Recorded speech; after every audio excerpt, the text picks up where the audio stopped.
Good afternoon, everybody. Thank you for joining us today on this residential landlord webinar. Thank you for joining us. My name is Chloe Greenbank. I am from Rotherham Taylor. Bit of housekeeping first of all. We are recording this webinar, so it will be available to watch again if you wish. Please also use the question and answer box. We'll have time for questions at the end if anybody has any questions as we go along. So let's crack on. Joining me today, I have two great guests that are going to give us a really good insight into the current market and what's going on and all the changes afoot. And then I'll have some interesting tax information for you all as well. So we have Laura Barrett with us today from Stonebrook Mortgages and Richard Taylor from Taylor Estates. Welcome to you both and thank you for joining us. I'll now firstly pass over to Laura, who's going to kick us off with a look at what's happening in the lending market. Thanks, Chloe. Can we move on to the first slide? Any of the slides already? Great start. There we are. There we go. Okay, as Chloe's just said, my name's Laura Barrett. I'm a mortgage and protection advisor with Stonebrook Mortgages. We are a family business founded by myself and my husband Paul, and we now have Lisa Whitaker working with us as well, another broker. We cover everything from residential purchases to government scheme purchases like Help to Buy and shared ownership, adverse credit and self-employed mortgages and remortgages. And we also deal with buy-to-let purchases and remortgages for individuals and limited companies, which is why I'm here today.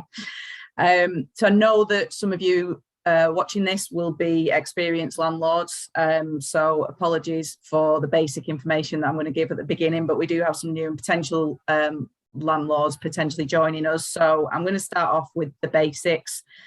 Just talk to you about considerations to look at when you're taking out a buy-to-let mortgage and the impact of the changes to minimum EPC requirements that are up and coming, how that's going to impact the mortgage market, and funding for refurbishment projects as well, and reviewing the financing on your portfolio and the importance of that. So if we start with the basics, Chloe. Yeah, next one. Thank you. Thanks. So deposit, as most of you probably know, ideally 25% deposit minimum, but there are lenders out there that will lend with either 15 or 20% deposit. Obviously rates are higher and fees are often higher, but it is possible with a smaller deposit these days.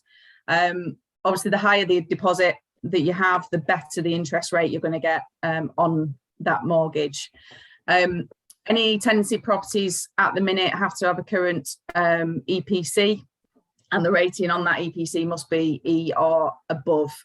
They've got to be present on completion at least, and some lenders won't even look at an application unless there's a valid EPC at the time of application. So definitely something worth speaking to agents about when you're looking at properties, just to make sure that something's in place. The property must be habitable, so it needs at least running water and a bathroom and a working kitchen. Roof can't be off, for example, and it's got to be easily and immediately lettable, so it's got to be in a decent state so that somebody is happy to live there. So we can move on, please, Chloe. So some basic considerations that you need to decide when you're taking out a mortgage. You can move on to the next one, Chloe, please. So your repayment type. This is going to depend on what your strategy is in terms of investing in property moving forward.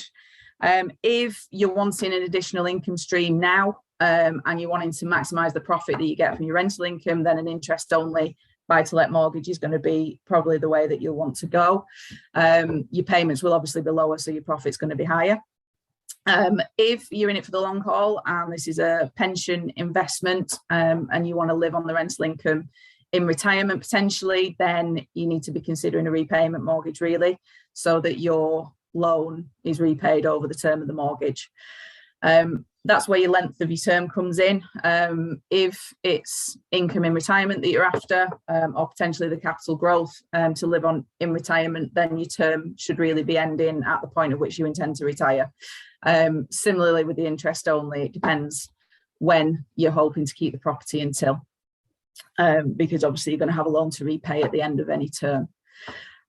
Fixed rate or tracker, the golden question at the minute. Some tracker rates at the minute are actually lower than fixed rates, but with base rates increasing as they are, you may want to consider fixed rate options rather than those trackers, so you know where you are and you know what your payments are going to be over the shorter period of time. The fixed rates are going to increase and continue to increase over this year at least. And you need to also consider, when we come to talk about the EPCs, the minimum EPC requirement is going to change by 2025. So maybe considering shorter fixed rate terms at the minute, so either 2 or 3 year fixed, so that you're in a position to raise some capital if you need to do any work on your properties in 2025 to get them up to the minimum EPC rating. And of course fees. A lot of the buy-to-let mortgages, particularly limited company buy-to-let mortgages, will have product fees. So you need to consider whether you can afford to pay those up front. They're obviously sometimes quite significant fees, or whether you're happy to add those to the loan, which will obviously, you'll be paying interest on that fee then for the term of the mortgage.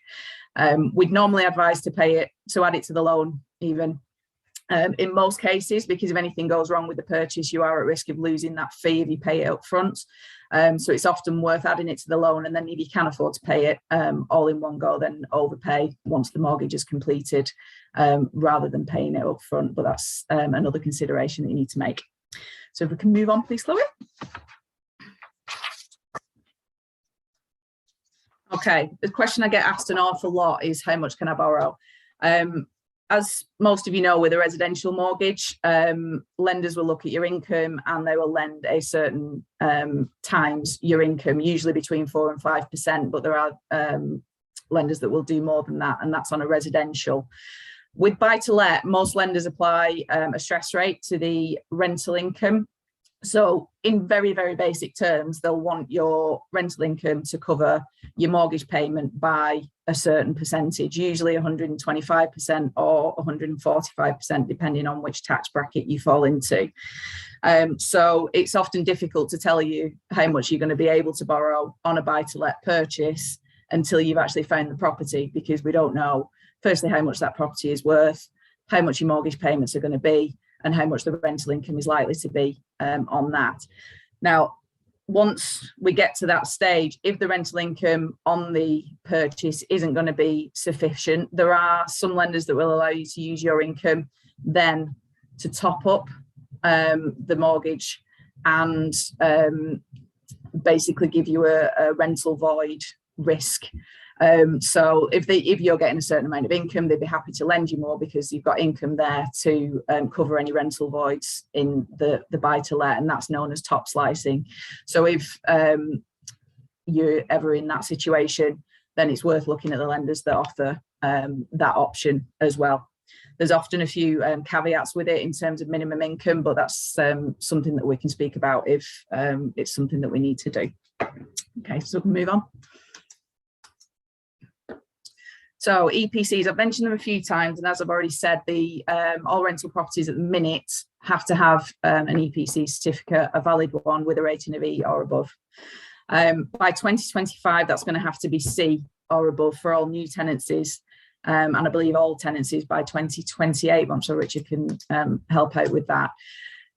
So green mortgages are currently available on both residential and buy-to-let properties for those with EPC ratings of C or above, and the trend is going to be more and more towards that type of lending. They offer preferential interest rates, they offer higher loan-to-value lending, lower fees, and basically incentivize people to buy greener homes and greener properties. So any planned investment strategy, if you're looking at investing in property now, needs to take all of this into account. Are you going to need to do work on those particular properties to get them up to the minimum C rating by 2025? And you need to be considering that when you're looking at fixed rates or tracker rates, because you don't want to get to a position where you're stuck in a fixed rate, but you need to take money out of that property to do the work to get it to that standard. So definitely 2025 is a date to keep in mind. So what do you do? If your property doesn't have an EPC rating of E or above, isn't habitable, isn't easily lettable, you found the ideal property, but it needs work and you can't get the lending on it because it's not basics that we mentioned earlier on. So if we can move on, Chloe. So light refurbishment work is things like the works that are needed to meet the minimum EPC rating. So new boilers, double glazing, damp proofing, that kind of thing. If it's a property that you're buying at auction that requires the minimum work again to meet those mortgage requirements that we mentioned earlier on. Potentially works to maximise your rental yields. Perhaps if you did a bit of work to it, you could get more rent for it. Changes of use from either to or from an HMO property, or change of use of a room, for example, so a loft or garage to make it into an extra bedroom, again, to maximise your rental yields. So that's the kind of work that we're talking about, nothing too major, just light refurbishment stuff. So we can move on. There is an option that isn't commercial. So it's kind of hybrid commercial and buy to let. So this is with one particular lender that I've got access to. They offer, this is a light refurbishment mortgage. It's all one application and allows you to take out bridging finance initially for the light refurbishment for up to 6 months. So you can take that finance out. They will mortgage the property at that stage up to 75%. So there's your 25% deposit. You do the work during that 6 months. Obviously, the sooner the better, because they're going to charge you interest on that initial mortgage. You don't have to make any payments during that 6 months. It's just added to the loan. And then once you've done that work, you then switch automatically onto a buy-to-let mortgage that repays the bridging finance onto a better rate, and then you're on a normal buy-to-let mortgage at that stage. So I've just got an example to kind of show you how it works in practice. So this is just pictures I've found on the internet. So call it an £80,000 purchase. You can see in the pictures it's a refurb project, needs a new kitchen, probably carpets redecorating, that fire definitely needs ripping out. So a few kind of light refurbishment. Okay, so we just move on. So you start with your bridging finance. So your open market value is 80,000. So you need a loan of 60,000. There are fees involved. So you get a mortgage for the £58,501. Over the 6 months, you'll be charged £890 in total. Sorry, that's over 2 months. Say the work takes you 2 months to complete. There's £890 in interest to add to that, and a few valuation fees involved. So there's no monthly payments at that stage. And then as part of the same application, if we then move on, you then buy to let remortgage at the point at which the work is finished. Say, for example, again, figures plucked out of the air. I'm not saying that this is possible, but Richard can help with that maybe. Say it's worth 120 once you've finished the work, you've put new windows in, you put a new boiler in, you've redecorated, you've made it look really, really nice. And it's 120,000 once the work is done. You can then remortgage for 90,000. That's 75% of your new value. On an interest-only basis, your monthly payments at that stage will be £240 a month. And you've got an additional there, just over 20,000 to then use to buy your next property. So that's the way it works. Like I say, it's one application. It's a really simple process, one underwriter throughout that you've got direct access to. So as soon as you finish the work, you contact the underwriter and they get the ball rolling with releasing the funds on the buy-to-let remortgage to give you your deposit for your next one. And then you start again. So it is a good option for those kind of properties. For example, like I said, if you're buying at auction, or it is a property that needs a little bit of work to get it up to the point where you can get a normal buy-to-let remortgage. So we just move on. So if there's any heavier refurbishment or is development finance that you're after, it's not something that I particularly do, but it is commercial mortgage. So that is available, and I can certainly refer people on if you'd like me to do that. I do have access to lenders that allow a day one remortgage. So if you have properties that need a bit more refurbishment or development than we've mentioned so far, we can get the ball rolling with the buy-to-let remortgage as soon as you need to, so that the funding is in place for when the work is completed. So it would work in pretty much the same way as the light refurbishment one that I've just mentioned. It would just be two applications, one commercial bridging application and then a buy-to-let remortgage. So it is possible if it's a bit more work than we've mentioned. Okay. So reviewing your financing, it's so important that you're doing this on a regular basis.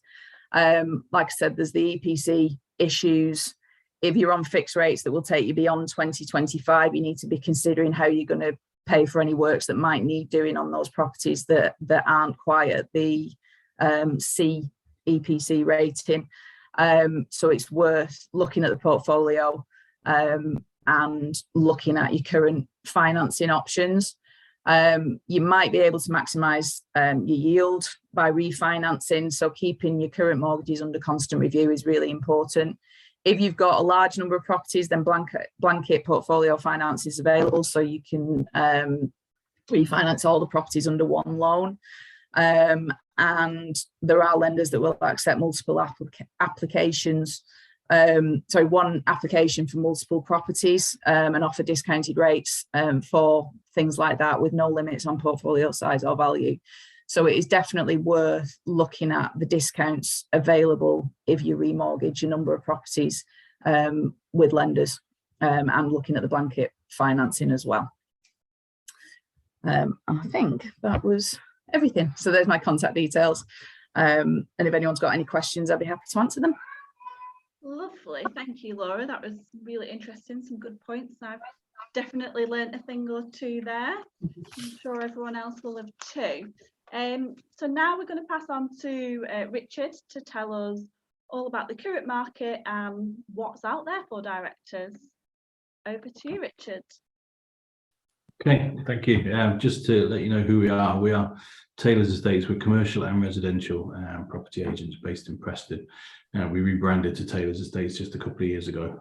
Prior to that, we were a franchise operation. Really today I thought I'd just focus on a couple of things. What the market is doing right now, and what legislation is doing right now, and give some sort of thoughts on that. So if we go to the first slide. One of the questions I'm often asked is property still a good investment? We know that there's been a number of things that have happened over the last few years that have made people leave the property market in terms of landlords, and as we'll come to later, there's more yet to come, no doubt. But in my opinion, and in the opinion of most people actually who work within the property industry on a regular basis, it is still a good investment. It is still something that if you do the right way, with the right strategy and with the right amount of time on it, it is still something that you can get a good return on. I'm also asked regularly, where are the deals? Where have they all gone? They don't exist anymore in the same way that they did. Unfortunately, with the lack of stock that there currently is on the market, but the increase in demand, the old style deals that you used to be able to pick up just aren't there. 2 or 3 years ago, you might be able to pick up a terrace in Preston for 60 to 70,000. Those are now 80 to 90,000. And they don't discount much for work that need to be done. And so the deals where you could quickly flip a property and make 20, 30, 40,000 don't exist as much. Not to say they're not out there, but they don't exist. And the majority of those never actually see the market.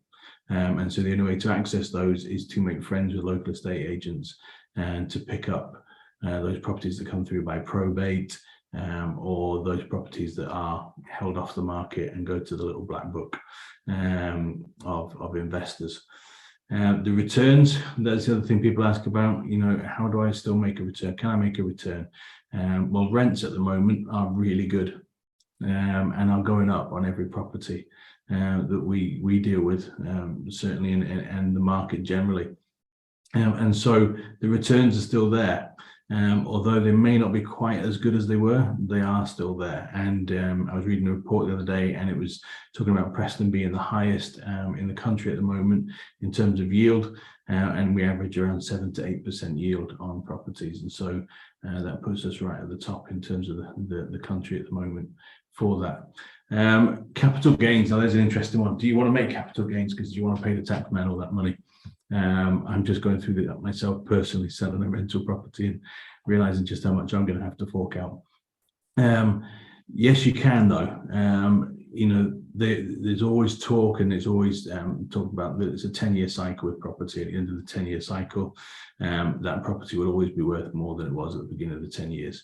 And so if you buy the right properties, there is still capital gains to be had. Not perhaps in the same way as you could previously. I bought my first property in 2001 at 42,000, which I'm just going to sell for 140,000. You won't do that again, unfortunately, but you might still make £5,000 or £10,000 over a 10 or 15 year period. And that comes to the next point there. What should your strategy be? Well, be very clear on that before you start, or with the portfolio that you've got. What are you looking for? Are you looking for capital gains, or are you looking for annual returns? Are you looking for a yield? And if you're clear on that from the beginning, you know what you're doing, you know which properties you're going to buy, and therefore what you're going to be able to make. You know, is it the HMO market you want to look at, the student market? Is it purely family homes? Is it city centre apartments? What's your strategy going to be? And that will determine how you're then going to make your money and how you're going to come back. What's the government's agenda? Who knows? It seems to be at the moment just kicking landlords. That's what it seems to be, and it's certainly the feeling within the industry is that wherever they can, they'll take a bit more of landlords. And we'll come obviously to talk about the white paper that was released yesterday in shortly. Moving on to the next slide. So if you are buying, or if you're looking to expand your portfolio, or you're looking to get into it, what is it that makes a good return at the moment? What is it that's popular? What is it people want? 4 particular things at the moment, the things that we get requested the most. 2 to 3 bed terraces in specific areas in Preston, Chorley and Leyland, which is the main areas we cover.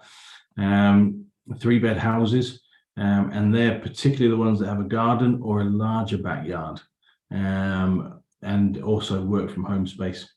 There's been obviously a massive shift with that over the last couple of years. And so the ability to not have to work from your dining room, or to not have to work sat on your sofa, is something that people are really looking at. Really short supply at the moment are 2-bedroom, good quality 2-bedroom apartments in the city centre. And these are not just for the students, these are for graduates. UCLan are very good at retaining their students. And so they unfortunately have taken a lot of the apartments that would normally be there for the students and for commuters.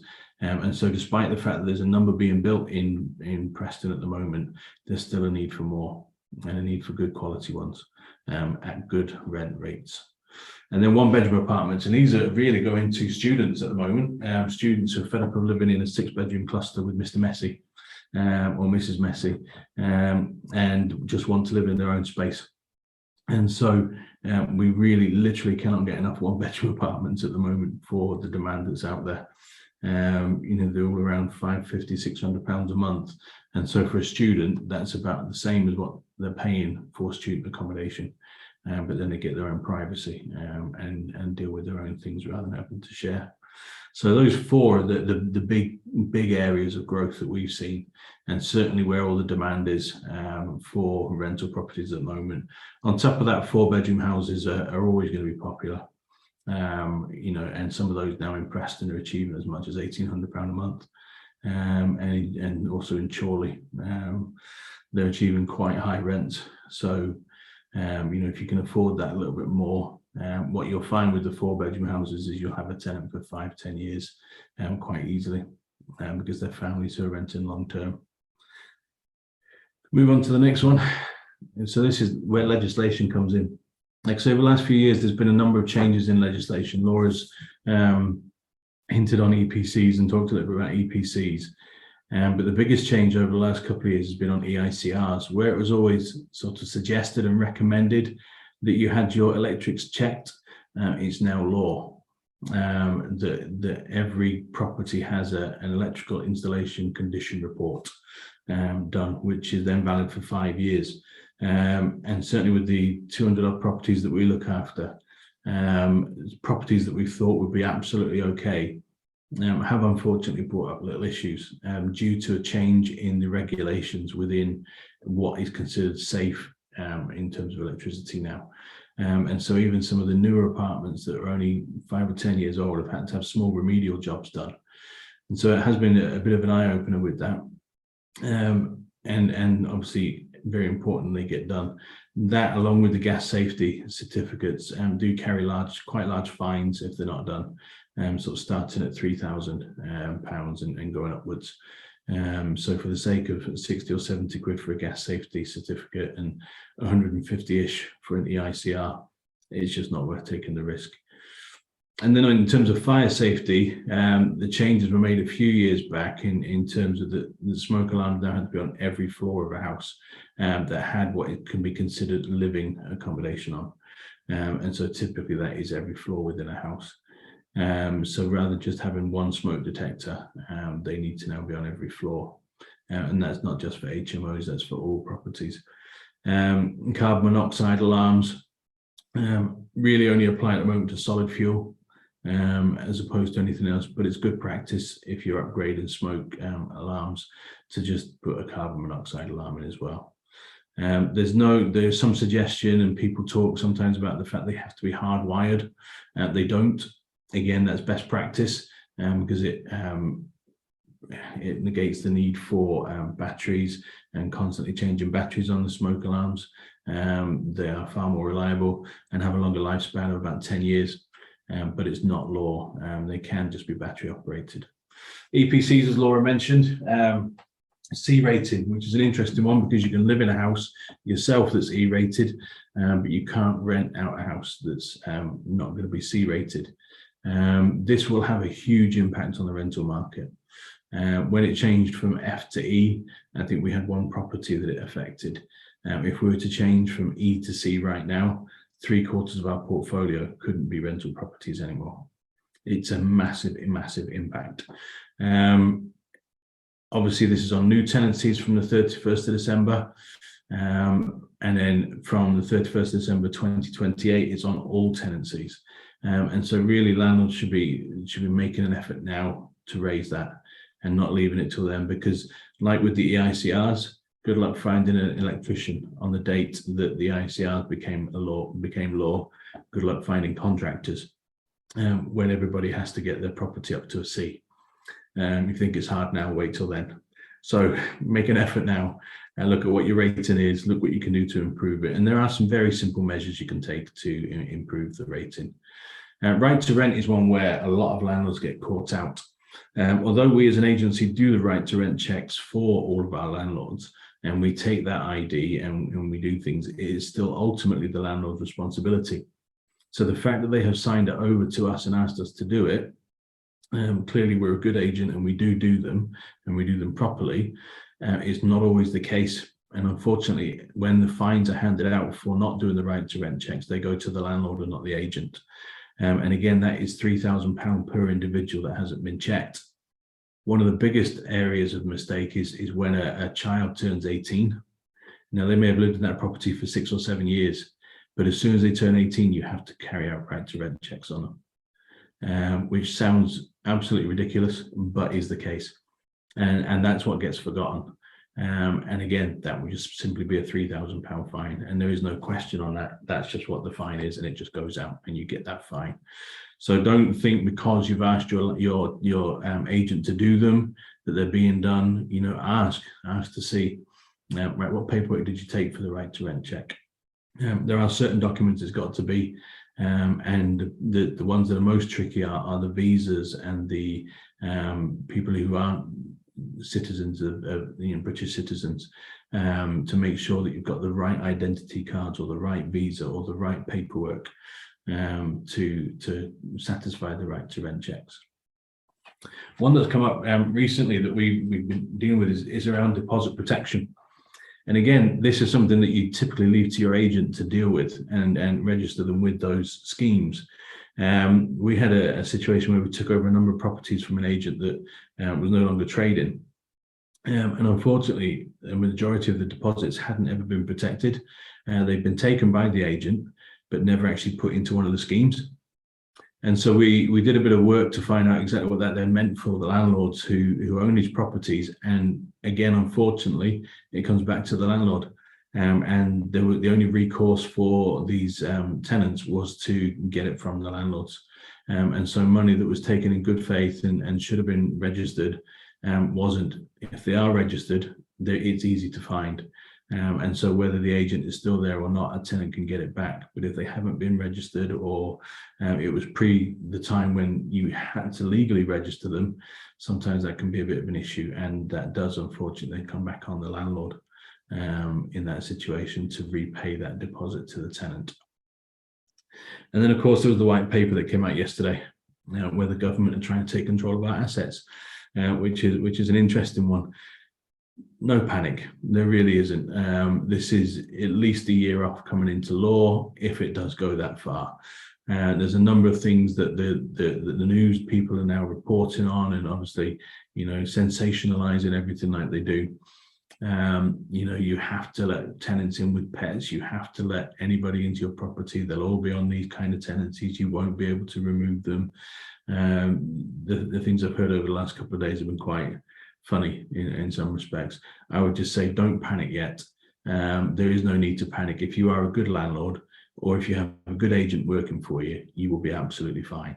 There are no issues. What it's doing is helping to wheedle out those who aren't doing things correctly. Those who are abusing the trust with the tenants or causing issues. That's what it's all designed for. And that's what it's designed to do, to remove that from the industry, which is something that all good landlords and all good agents want anyway. And so I wouldn't panic over it. There's a long consultation period in between now and then, where details will be thrashed out, and conditions will be made for these things to come into place, so that we'll still have control over our investments and our assets as landlords. And I can say that being a landlord myself, and I'm not panicking about it. We know what we're doing, and so we'll be fine with that. Okay, moving on. So that's the things I wanted to cover. That's me. That's my details. And just one more thing I wanted to mention is that we also, as a company, on the next slide, we run something called Central Lancashire Property Hub, which is for anyone within the property and construction industry. Our next meeting is the 29th of June. We run them monthly, and anyone who wants to come along is welcome to do so. If you visit that website there, they are typically the last Wednesday of every month. It's a lunchtime meeting. Lunch is included with the fee. Laura, I think you've been to a couple. Chloe, you haven't been yet, but we're working on that. Yeah, but they are good meetings. We usually have 30-35 people in the room, and it's really good just to meet all different people connected with the industry and see what good stuff is going on out there. There's certainly a lot of things happening around Preston and Lancashire as a whole at the moment that mean that we as landlords and as people investing in property should be really excited about the future. I would say they are really, really good events, really good people in the room, and obviously within the same industry, the networking's fantastic. So I definitely recommend it. Fab, thank you. Thanks, Richard. There was a lot of information there. Again, definitely learnt something, and it's good to know that we do think property is still a good investment. Okay, so now I'm going to talk a bit about the upcoming changes for landlords in terms of tax, discuss a bit about capital gains tax, and then move on to discuss the pros and cons of running your property portfolio through a limited company versus holding them personally. So first things first, another big changes for landlords, as Richard says, the government really doesn't like landlords at the moment, or it seems that way. Lots of changes, lots of new things on the to-do list, and one of those is making tax digital for income tax. Now it's going to come in from the 6th of April 2024. May sound like a long time away, but actually it's going to be here before we know it. And again, as I said earlier, it's better to prepare early for these things. So what does making tax digital mean? You might have heard about it before in terms of VAT. Now it's coming in for income tax as well.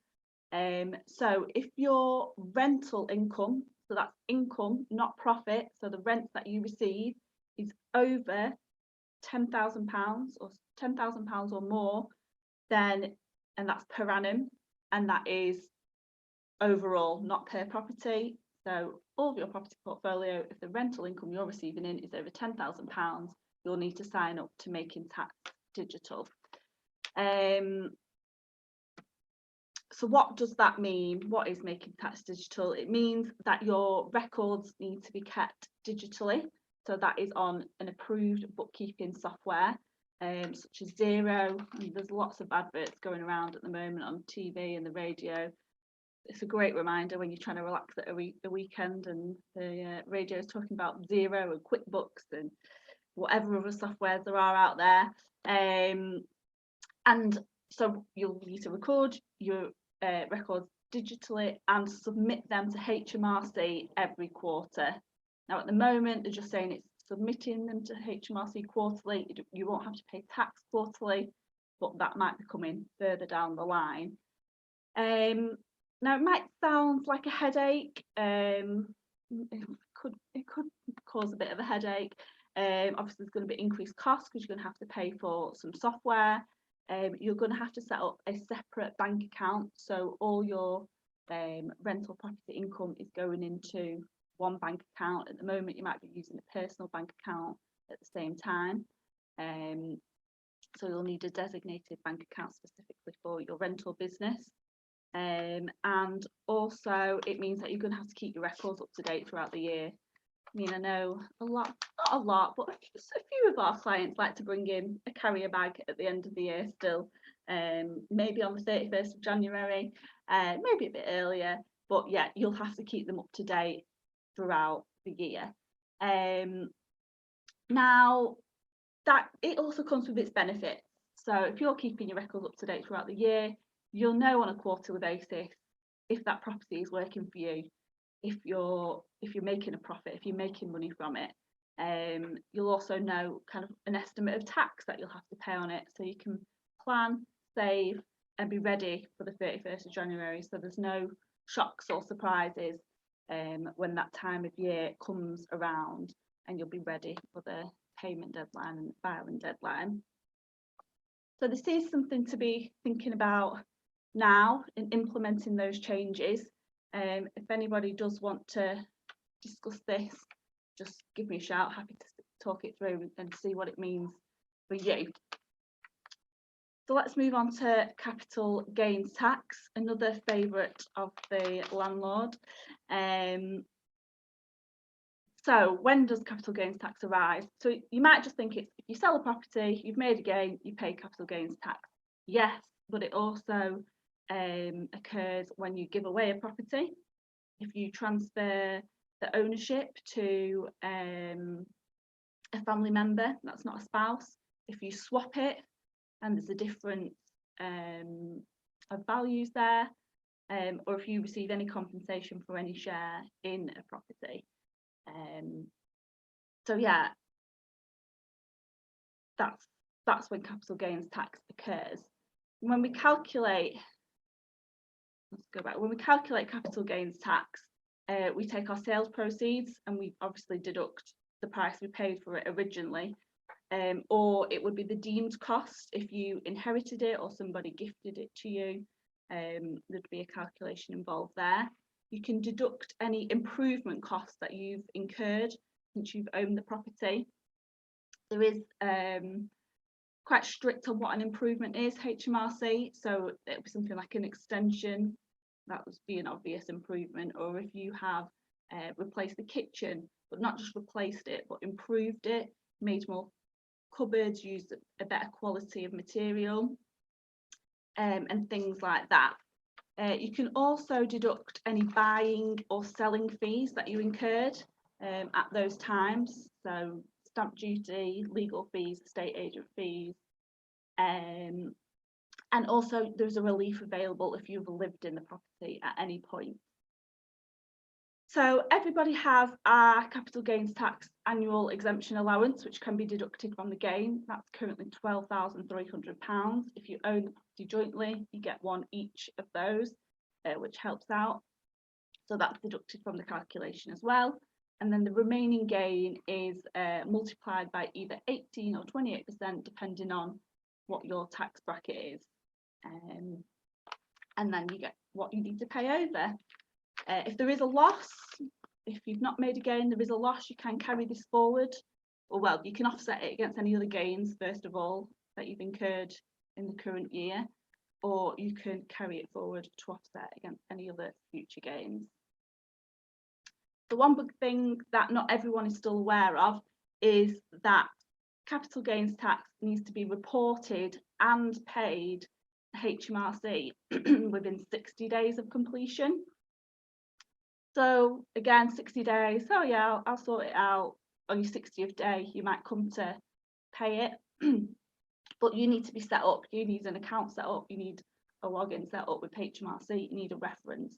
You need to be doing that. You can even do it before you complete and set up those account details. But it is something that needs to be done within 60 days. Otherwise, again, penalties, interest, and we don't want to upset HMRC. So moving on to, excuse me, running a property portfolio and whether you should run that through a limited company or hold it personally. So the pros, let's start with the pros. As we know, one of the things that upset landlords in recent years, if you're a higher rate taxpayer, you can only get 20% relief on your finance costs for your rental property. Through a limited company, you get full relief for your finance costs. You can gift shares within your annual exemption each year. So this is kind of a bit of IHT planning, inheritance tax planning. If your plan is to keep your property portfolio and pass it on to the next generation, and you don't want them to be hit with a big inheritance tax bill or a capital gains tax bill, if you are planning to transfer it to them now, you could use the shares and gift them gradually over time, just up to the value of the annual exemption. So then there's no capital gains tax to pay, and that would be great. In a limited company, you can have different classes of shares, and on the different classes of shares, you can pay different rates of dividend. So if you've got a group of family members that own a property portfolio together, everybody can have a different class of share. And if there's one person that is a higher rate taxpayer, you might not want to pay them as much, and you might want to pay the person who's a basic taxpayer more, so then they're paying less tax. Again, it's just having that flexibility and what everyone wants to do, pay less tax. Within a company, you pay tax on the income and gains at the same rate, the corporation tax rate, which is currently 19%. So again, that is can be low. If you're a higher rate taxpayer, it's definitely something to think about, of holding your property portfolio in a limited company. And then you only pay personal tax on what you take out of the company.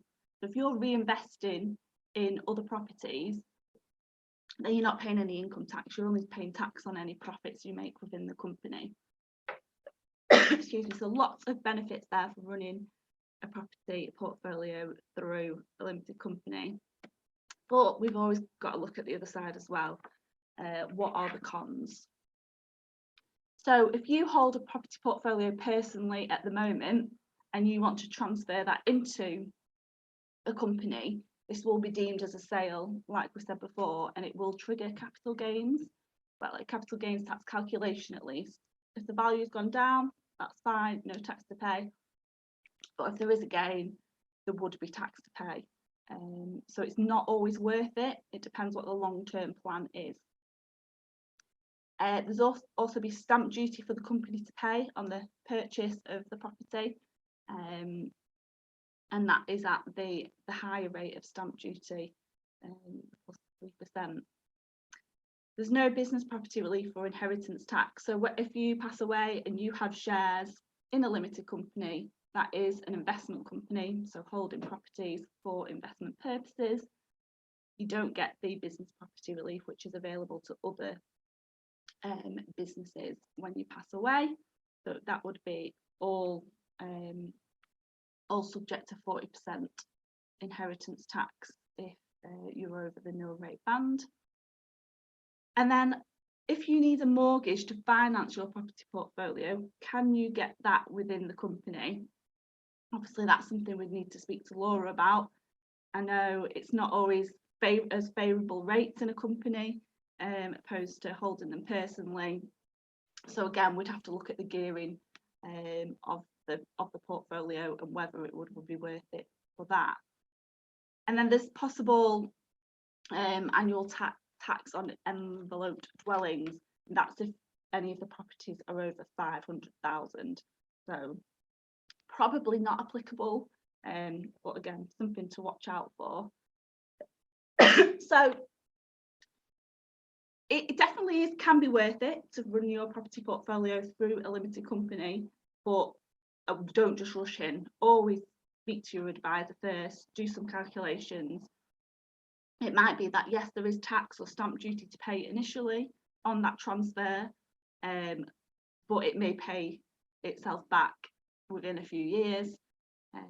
Or if you are looking to buy a property, buy it in a limited company. Look at buying it in a limited company first before you decide who is buying it. Don't just rush in, pay for it personally, and then think later, oh, should I have bought it in a limited company? Well, it's potentially too late then. So always plan in advance. So that's my quick bit. Thank you very much for coming and listening to us today. I have got a few questions for everybody. So firstly, Laura, just mentioned then about the getting a mortgage in a company. Yeah. What are we looking at there? What's the difference in rates? Is it easy to I can't really say rate wise. They are generally slightly higher for limited companies. You're probably looking at kind of at the minute, obviously this is changing on a daily basis at the minute. It's difficult to keep up, to be perfectly honest. But you're probably looking about 3.5% for a limited company as opposed to kind of late 2s, 3% for a personal buy-to-let purchase. So rates are slightly higher. Product fees tend to be a bit higher as well. But like you say, you get the gains in terms of your tax relief and your reduced corporation tax at the other end. So it again, it's just the government and the banks trying to give us a kick. You can take with one hand and give with the other. Yeah, definitely. So that's something we'd consider as well if we were doing some calculations. Yeah, it's not just about the tax saving. We have to factor in the other figures as well for the interest. Yeah, absolutely. Now, you both mentioned about the EPC and that some properties might potentially have to improve the ratings. Where would you recommend that people start to do that? Where's an easy way to start? It's really with insulation, boiler. It can even sometimes be the floor and what the floors are made of. So those are some of the easiest things. Windows obviously are another big thing. That is wherever sort of heat escapes or wherever cold can get in. And so it's looking at those areas, doors, windows, boiler. There's a lot of really good heating systems out there that are very efficient, that will make a huge difference to the EPC rating. And the windows that you can buy now, the double and triple glazed, energy, high energy ones that are really good. But it can also be the appliances, if you have fitted appliances. So your fridge, your freezer, I know it seems odd, but the more energy they're using, and that can just make a difference to it. When you get an EPC report, it always has recommendations on and gives you an idea on how much they would raise the rating if you do that. Now, obviously, they are only done by surveyors at site value, and so you need to look at it yourself and look further. But it does give some fairly useful recommendations on that report as to what you can do to raise it. But I mean, if it was me and starting on a property, I would start from the outside working. So I'd start with windows and doors and insulation. Fab. Thank you for those tips. Right, I think that covers all the questions that we've had. But if anybody does have any further questions, please do not hesitate to get in touch with any of us.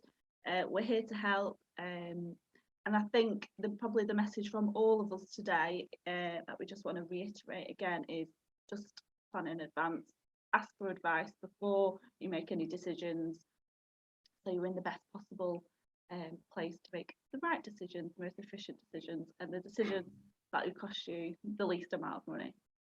Okay, thank you both for joining me, Laura and Richard. Great to see you, and we will speak to you all soon. Thank you very much. Okay, thank you.